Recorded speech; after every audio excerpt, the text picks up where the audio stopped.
Zaman hayır olsun sevgili seyirciler. Hoş buluştuk. GRT kanalında Gagauzya gününden programması. Bugün de sizi selamlar. Stüdyoda işlerim ben Alona Terzi. Programımızda katılan misafirler şansora bulunurlar stüdyamızda. Hem sevgili dostlar isterim bugün de bizimle birlikte olasınız. Çok meraklı bir programımız bugün de adır olma.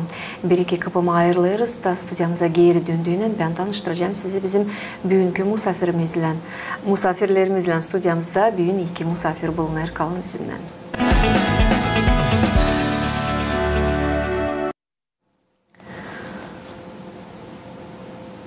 Sevgili dostlar, Mart ayında ilk kez başlayır hem güzel yoğurtları bakarız Mart ayında. Onların birisi de tiyatro günü. Sevgili dostlar, hepsimiz biliriz hani Gagauzların var kendi milli tiyatrosu Diyanis Tanasoglu adına büyük tiyatromuz bulunur Çadır kasabasında ama bakmayarak buna Diyanis Tanasoglu adına tiyatronun spektaküllerini görür bütün Gagauzya kasabalarda, köylerde. Hem isterim söyleme hani bu tiyatro büyük sorumlu hem sevgili oldu değil sadece Gagauzya'da hem Moldova devletinde ama aşırı devletlerin tiyatroların scenalarına da onlar başladılar. Bitki yıllar daha aktif çıkma, daha aktif pay alma türlü festivallerde. Büyük tiyatro için laf ederiz sevgili dostlar. Bizden misafirlikte bulunur. Gagauz Milli Tiyatro'nun Diyanis Tanasoglu adına tiyatronun yöndericisi Mikhail Gagauz hem Moldova devletinin şanlı artisti Dmitri Koyev. Zaman hayır olsun. Михаил, добрый день. Dmitri, добро пожаловать к нам в студию. Михаил, önce isterim kutlama sizi. Bir yeni statusta geldiniz bugün bizde stüdyamıza. Biliriz hani oldu yarışmak tiyatro yöndericisine. Siz bu yarışmayı kazandınız. Bugün tiyatro yöndericisi gibi bu statusta bulunarsınız stüdyamızda. Hem isterim burada başarıları elbette size dileme. Sizin yöndericiliğinizle de umutlanırız hani tiyatronun işi ilerleyecek. Hem yaşayanlarımız yeni duygularını, yeni fikirlerini Diyanis Tanasoglu adına tiyatrosundan koyulan spektaküllerde yaşayacaklar. Bu yıl Diyanis Tanasoglu adına tiyatrosu için ne geçti? Bu yıl dediğinin tiyatro sezonu. Nişanlayalım hani bu tiyatro sezonu ne geçer Diyanis Tanasoglu adına tiyatrosuna değil. Öncelikle isterim söyleme bütün seyredicilere zaman hayır olsun. İsterim söyleme hani tiyatronun sezonu başladı sentabr ayında hem bitecek Eylül aylarında. Bu üzere de isterim söyleme hani geçen yıl 2024'ünde Oktyabr ayında çıktı yeni premierimiz. Hepsi bilir bunu. Kerez Bahçesi. Hangisi koydu şanlı artisti anılmış Moldova Respublikası'nda Dmitri Georgievich Koyev. Bu üzere de isterim sağ ol deme. Bütün Gagauzya'da artık bu beğenilmiş bir spektakli. İsterim daha nişanlama hani bu yıl 2025'inde aktörler hem tiyatronun yöndericileri niyetimize koyduk 4 tane spektakli koyalım. Bu 2 tane uşak oyunu. Bir de 2 tane büyükler için spektakli. Birisi çıktı. Hepsi bilir. Artık Gagauzya daima gezeriz biz. Gagauzya'da gösteririz bu spektakli. Hangisi koydu bizim baş rejisörümüz Anatoliy Radulov. Çok başarılı bir masal oldu. Masalın da adı Süper Tavşan. Nerede bütün aktörler, bütün türküleri canlı onu söylerler, çalarlar. Hem de bana göre öyle baktığından uzaktan değil scenadan çünkü ben oynamıyorum bu spektaklide bakarım hani uşaklar sevindirdiler hem sevindiler hani çıktı öyle bir spektakli çok başarılı oldu. Bizim baş rejisörümüz Anatoly Radulov koydu onu. Hem sanırım hani hepsi Gagauz'un yaşayanları görecek bu spektakli. Çünkü çıktı öncelikle Gagauz dilinde premierası oldu. Ondan sonrası Rus dilinde oldu. İkinci spektakli hangisi çıkacak bu yılın sezonun bitkisinde hangisi o da masal, hangisi yazdı Fyodor Marinoglu. Yazdı bir çocuk oyunu, uşak oyunu, Dostlar bir spektakli, bir piyasa çok güzel çıkmış. Sanırım onda premierimizi yapacağız. Bir de çekettik yeni bir spektakli söyleyeceğim. Hangisinin adı Skemne, hangisi yazmış author Gelman, Alexander Gelman. Onu da sahneye koyacak artık bizim misafirimiz, artık misafirimiz de değil, artık bizim Gagauz oldu Dmitri Koyev. Onun için de sanırım hani başarılı olacak bu spektaklide. Bu spektaklide oynar sadece 2 kişi. Çünkü Gagauz Milli Tiyatrosu'nda mono spektakl hiçbir zaman olmadı. Bu üzere de öyle denedik ki tiyatromuzda olsun bu spektakli. Baş oyuncular da olacak, hepsi bilir, Mikhail Rezunets başrolde, hem Natalya Paladi, hangisi yeni bir aktrisamız, yeni bir zanat yöntericisi geldi bize. Sanırım çok başarılı olacak bu spektaklde. İkinci büyükler için spektakli gelecek. 8 tane üfkelenmiş karı. Onu da yazdı Robert Toma, hangisini yönetecek Dmitri Koyev. Dmitri, söylediğiniz bana meraklı, bu Skemne spektaklisi hem 8 tane üfkelenmiş karı, onlar yeni sezona şansı geçer bu spektaklle mi? Yetiştireceğiniz sezonun sonuna kadar bunları yapma mı? Biz şimdi Skemne oyunu biz çıkartacağız Çiçek ayında, deneyeceğiz Çiçek ayında. Çiçek ayında olmazsa belki Hederlis ayında yapacağız. Hederlis'den sonra belki 15'inde olacak bu premiera. Ama çünkü en ilkin şimdi çıkacak Rus dilinde. Neden? Çünkü onu bu piyasayı artık verdik, çevirsinler Gagauz dilinde. Çünkü bu spektaklden çıkacağız başka devletlerde de. Bundan sonrası yeni bir festival gelir şimdi. Moldfest festival hangisi geçecek Kişinev'de. Kişinev'de Moldfest festivalinde Gagauz Milli Tiyatrosu katılacak. Gene bir monospektakller hangisinin adı şimdi söyleyemeyeceğim. Neden? Çünkü bu Gümüş epohasının Rus poetlerin topluluğu 13 kişi bir karı oynayacak. 13 kişiyi. Bu da çok meraklı bir iş, ince zanaat yaratması olacak. Mikhail, yokunca sormayın bu soru şu, bugünkü günde Deniz Danasoglu'nun adına tiyatrosunda gerçekten büyük davalar, hem onları gerçeklemeye yine çok lazım kuvvet. Sizin işiniz ayrılır başka tiyatroların işinden. Onunla siz 2 dilde spektakleleri çevirip yeniden koyarsınız, yeniden lafları öğrenirsiniz, rolleri.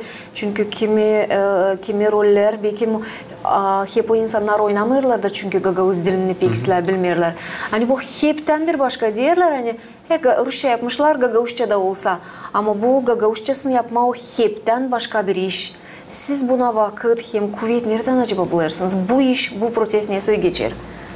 Şimdi hepsi seyredici de anlasın, bütün öğreticiler de anlatsın, öğrenciler de anlasın ki Gagauz dilinde oynama spektakli biraz zor.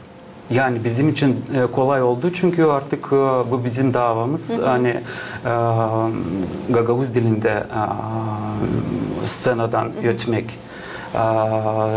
Elbette Rus dilinde de onu oynarız ama en baştan elbette premierimiz Gagavuz dilinde olur. Bütün kim çevirir bizim piyasalarımızı, onlara da kolay değil. Neden? Çünkü bazı laflar var hani Gagavuz dilinde yokmuş. Ama elbette ya Türk dilinden ya Türkiye'den bir kere isterim belirtmek Türkiye laflarından değil ama Türk laflarından. Çünkü herkes bilir hani Türk dünyası 300 milyon kişi var. Bu üzere de Gagavuz dilinde bizim için şimdilik daha kolay oldu. Hem piyasalarımıza artık bütün aktörler alıştı Gagavuz diline. Tiyatromuzun içinde de artık herkes laf eder Gagavuz dilinde. Neden? Çünkü o kadar çok tekst öğrenmek. Elbette bir şey kafada kalır da dili döner artık. Aktörlerimiz Gagavuz diline alıştılar da bakalım rejissörler alıştılar mı Gagavuz diline? Дмитрий Георгиевич, Михаил сказал о том, что на самом деле играть, уже ставить спектакли на двух языках не так уж и сложно, потому что актеры уже практически все владеют вторым языком, и все уже привыкли. Я говорю, актеры привыкли, давайте посмотрим, послушаем, а режиссеры привыкли ставить спектакли на двух языках? И, Дмитрий Георгиевич, да нет, вы уже как воспринимаете гагаузский язык? На самом деле просто, потому что искусство не имеет языка. И я работаю уже, это, по-моему, 4-я моя работа в Гагаузском театре национальном, на Танасоглу. И я вам более того скажу, я сегодня Михаилу сказал, можно, да, попроще так. Я говорю, Миша, ты представляешь, что это мой 20-й спектакль, я в жизни поставил, это будет 20-й спектакль, и именно у вас. Я говорю, видишь, как символично? Он говорит, да, точно. Вот «Скамейка», которую я поставлю сейчас, это мой 20-й спектакль как режиссера, и он здесь. Ну, Национальный театр имени Дениса Танасоглу, он имеет какую-то такую национальную, нашу региональную специфику. Сложно ли вам с этим справляться, и вообще для вас это сложность или нет? Нет, с друзьями не сложно работать, а я дружу почти со всем коллективом. Да нет, совсем. С друзьями несложно творить, поверьте в это. Поэтому я приезжаю, я надеюсь, что меня любят, я их всех люблю, и поэтому мне не сложно. Вот этот новый спектакль, который будет, над которым уже началась работа, правильно? Началась работа. В каком он жанре будет? Ну, мы написали на афише «Лирическая комедия». Там будет и местами, где посмеяться, и местами, где задуматься. А может быть, даже поплакать. Всего я вам не расскажу, не хочу. Будет загадкой, да? Да. Пусть будет маленьким сюрпризом. Когда телезрители придут. Да. Дмитрий Георгиевич, а вот над какой работой было сложнее всего работать? Ну, наверное, первая, когда я еще не знал коллектив. Это была «Ловушка», по-моему, 2019 год. 18. Или 18, да. Тогда я не знал еще ребят, я как бы приехал, я очень волновался, как меня примут, как отнесутся к тому, что я предлагаю, к пьесе, к актерам. Наверное, тогда. С каждой постановкой было легче, потому что я уже знал ребят. Понимаете, о чем я говорю? И сегодня уже все идет как по маслу? Да, наверное, да. Ну, не как по маслу, все равно сложности есть, потому что пьесы разные. Но подход один – это творчество. Дмитрий Георгиевич, а как вы успеваете? Вы, помимо того, что помогаете или работаете в театре Дениса Танасоглу? Да. Ну, получается, помогаете и работаете. Вы еще, помимо этого, имеете в Кишиневе, в Чехово, в Чехово, свои роли, свои... И я там как и актер, и как режиссер, я более того... Вы как успеваете? В Тирасполе у меня недавно была премьера в театре Аронецкой. Да нормально, потому что я с актерами театра Аронецкой тоже дружу, и с руководством, и нормально. Я ощущаю себя свободно, это самая главная профессия. У меня есть воздух. Я им дышу. А этот воздух называется, еще раз я вернусь к этому слову, творчество. А как вы воспринимаете публику гагаузскую? Всегда волнительно, особенно когда премьеры. Естественно, вот, допустим, в среду мы играли «Вишневый сад». Почти полный зал был. Так приятно, очень интересно. И очень много молодежи. Это так подкупает. Молодежь пришла на Чехова. Это многого стоит. Это плюс театру. А первые разы, когда только начинали, оправдались ли ваши ожидания? Может, вы ожидали что-то большего, но не получили? Нет, все нормально. Все. Потому что мы чередуем. Мы ставим и комедии, и грустные спектакли, и, может, и сказку какую-нибудь поставим. Все впереди. Надо только, как говорит персонаж Чехова, Михаил, в роли Трофима, надо только работать. А спектакль «Скамейка» для вас это больше грусть или радость? Лично. Ой, какой вопрос. Лично для вас. Неоднозначно как-то хочу. Что вы сказали, что написали на афише этот комедия? Я очень люблю юмор, я без юмора жить не могу, но там очень грустный. Но в самом произведении? Там об одиноких людях, да. И это, которые улыбаются, а в душе у них не все хорошо. Мы надеемся, что мы в ближайшем будущем увидим этот спектакль. И мы, как жители Гагаузии, конечно, с нетерпением будем ждать этот спектакль на гагаузском языке. Потому что для нас игра актеров и, в первую очередь, конечно, и язык. Сравнить, кстати, «Вишневый сад» на гагаузском впервые, то есть мы делаем историю. «Вишневый сад» прозвучал на гагаузском языке. Ребята играют «Женитьбу Гоголя» на гагаузском языке, «Ловушку» играли на гагаузском языке. Ну и все будет нормально, и «Скамейку» сыграют на гагаузском. Я говорю про то, что это все настолько интересно, потому что я язык не очень знаю, то есть вообще не знаю. Но когда они начинают играть «Вишневый сад» на гагаузском, я-то все знаю, о чем они говорят. Или там, допустим, та же «Женитьба», комедия. Это для меня так интересно. А вам, как режиссеру, не носителю языка гагаузского, интересно наблюдать за эмоциями? Какие эмоции, в каком спектакле эмоции ярче, в гагаузском или в русском? Ну, я стараюсь, чтобы было и там, но я думаю, что ребята отдаются полностью материалу, и там все идет по качеству. Надеемся, что в «Скамейке» также будет. Михаил söylediğiniz с кем спектакльсinde oynayacak Михаил Резунец hem Наталья Паллади mi? Михаил Резунец biliriz, Gagavuz dilini bilir. Наталья Паллади bilir mi? O da öğrenecek mahsus bu spektakli için mi? Наталья Паллади dener artık Gagavuz dilini öğrenmek. Artık başladı kurslara. Bakalım olmazsa Наталья kalacak Rus dilinde. İkinci onun rolünü oynayacak başka bir aktris hangisi bilir Gagavuz dilini, ama Natali dedi ben kesin öğreneceğim Gagavuz dilini. Çünkü siz bilirsiniz hani bizim praktikamızda var. Örnekler var. Polina Recepova Oğlan Himlyanka spektaklisinde kendisi canlandırdı Kati Gagavuz dilinde. Kendisi Rus olarak, Rusya'dan gelen bir kız, küçük. Bazı kızlar bilirsiniz, gençler pek istemiyorlar öğrenme. Ama kız alıp da bütün tekstini öğrenmiş Gagavuz dilinde. Hem olmadığı artikülasyon problemi, aksen hiç olmadı onda. Hepsi sandı hani o Gagavuz kızı.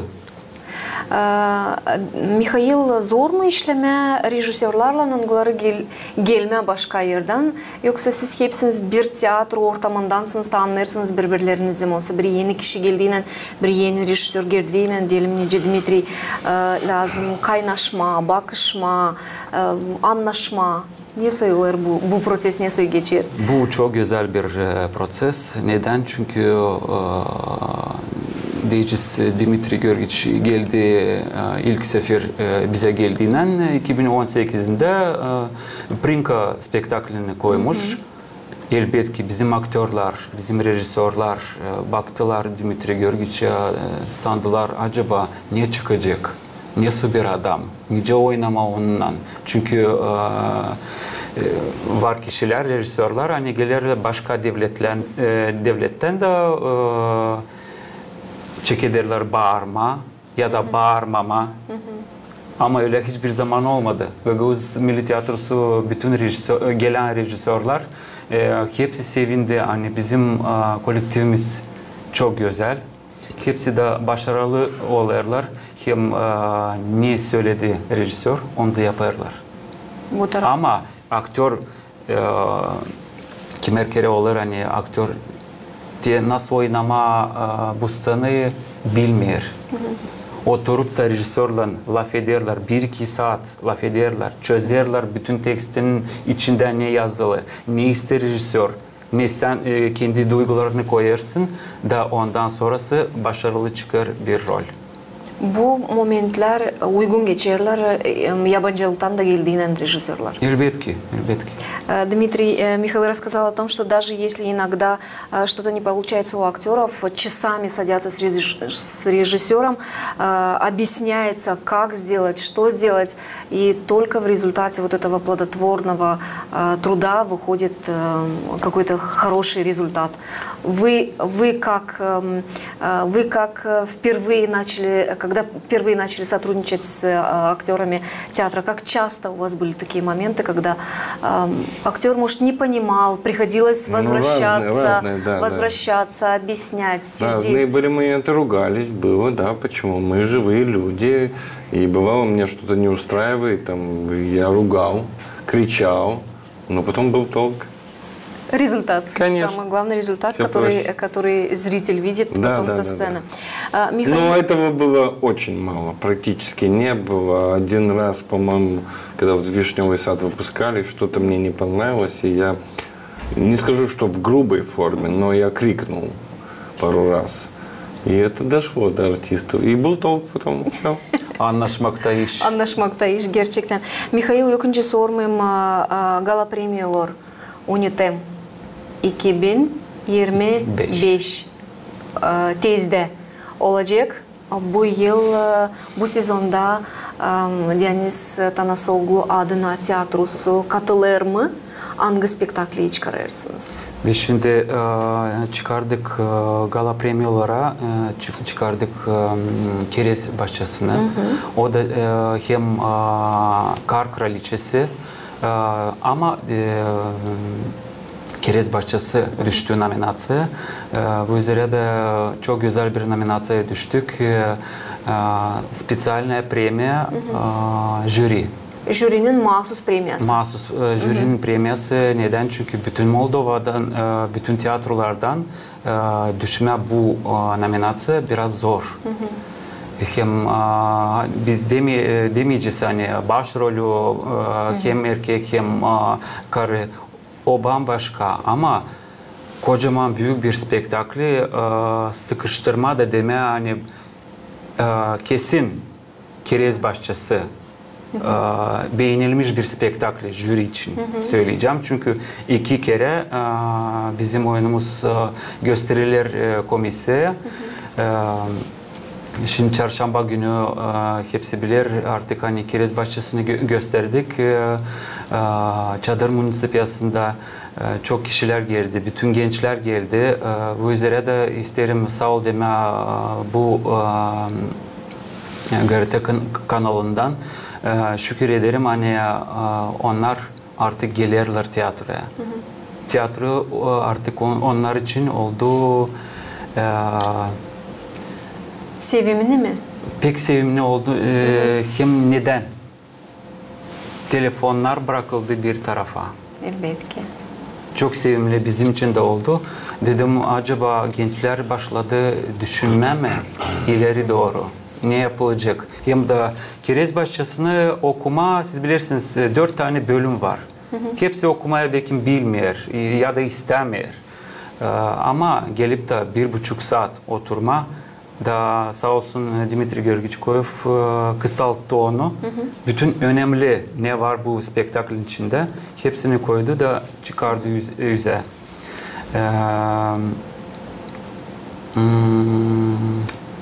Bitki vakitler seyircilerin sayısı zedelendi mi tiyatroda? Bana göre zedelendi. İnsan başladı. Çünkü daima statistika yaparız en baştan, yılın başında hem yılın bitkisinde biz bildirmek veririz, atçot veririz. Bu 2024 yılın içinde bizi seyretti 12-13 bin kişi.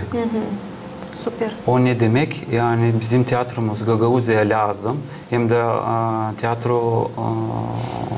tiyatroyu seyrediyorlar. Sorumlu başlar olma, insan başlar ruh tarafından savaşma, zenginleme.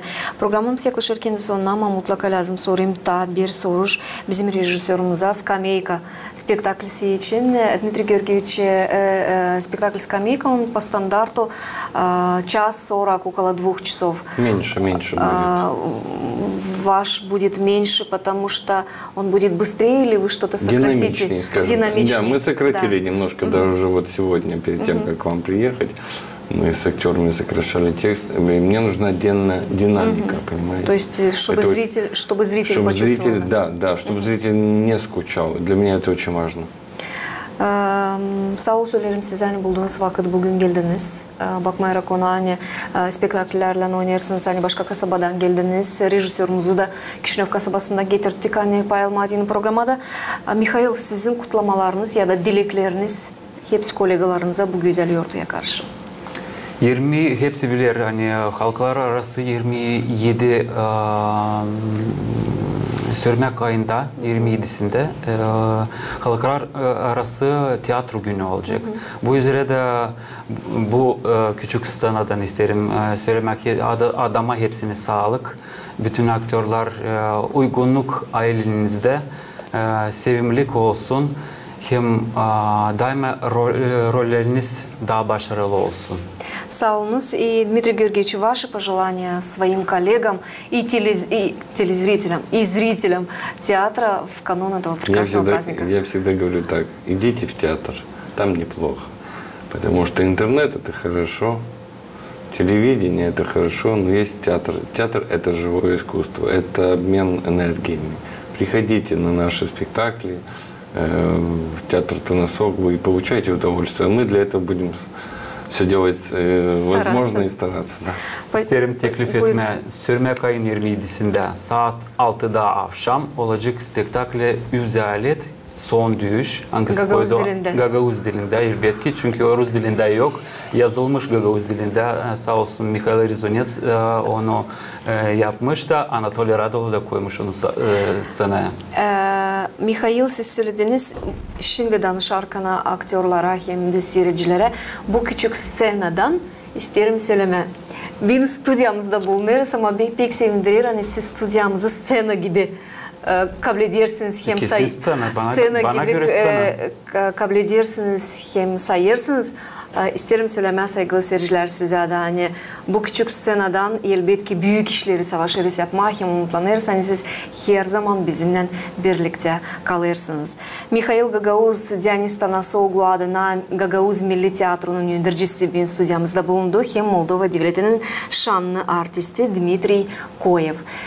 Tabrike söylerim size sağ olasınız. Yortunuz kutluca olsun. Bekleyeceğiz yeni spektaklleri. Hem ko sizin salonlarınız her zaman seyircilerle dolu olsunlar. Berallah. Saygılı dostlar size de derim sağ olasınız. Hani bizimle birlikteydiniz. Kalın sağlıcakla. Gelen buluşmaklardan GRT kanalında.